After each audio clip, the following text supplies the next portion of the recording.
lakhs.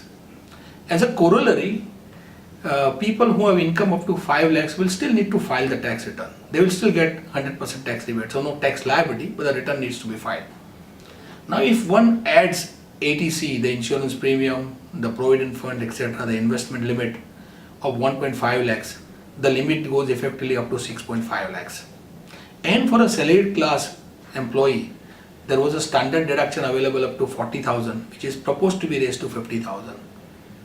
So the exemption limit for a salaried class person can go all the way up to 7 lakhs, which is really a big kind of a change from what it is today.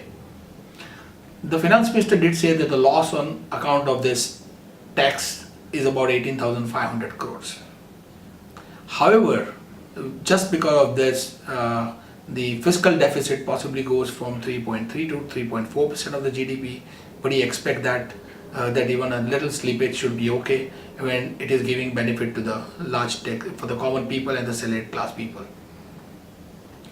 On the capital gains, if one has a long-term capital gain on the sale of house, it is exempt provided one invests the same gains in another house. There was always an issue in terms of job rotation and people movement and people wanting to buy more than one houses in different cities. The finance minister has said that for a gain up to 2 crores, if that gain is invested in 2 houses, it would still be exempt. So the gain from one house has been extended to investment in 2 houses. Again, a welcome move.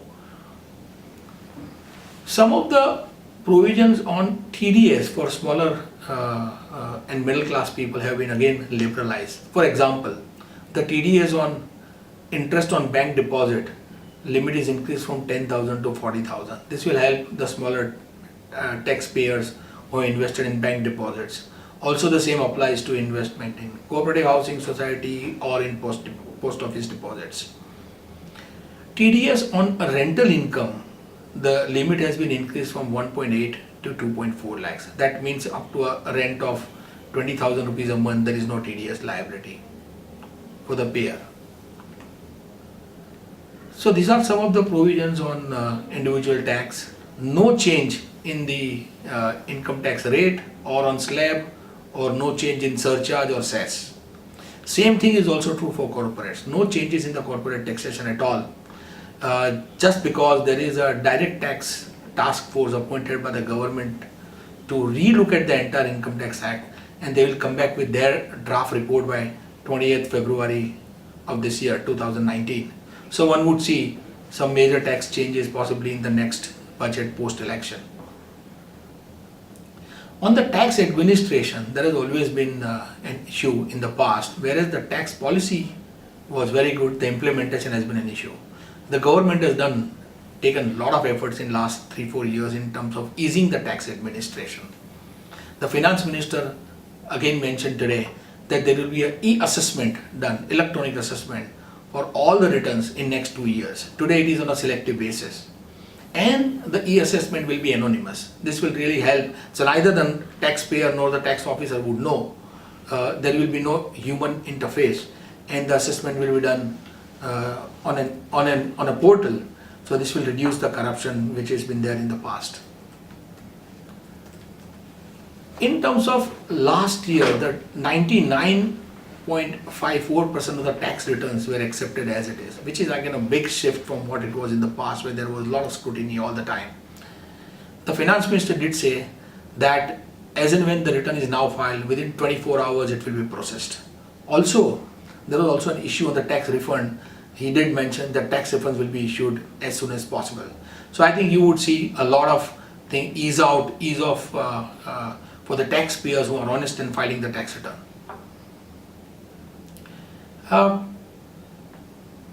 These are the major changes which have happened on the tax side. The finance minister also focused a lot on the farmers and on the rural area today by announcing a direct income transfer scheme up to rupees 6,000 per year, provided the farmer owns less than 2 hectares of land.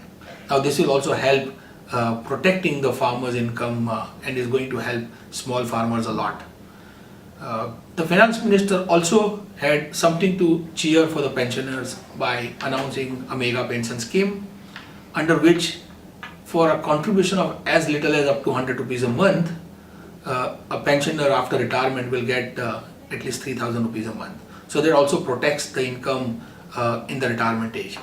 So one has seen a lot on the small taxpayers, on the middle class taxpayer, on farmers, and also on the pensioners. So is this kind of an election budget? I don't want to get into it whether it is an election budget or not, but it has certainly benefited small and middle class taxpayers, and that is what really matters. It's a growth oriented budget, and one feels that with this India to go to the next level. Thank you.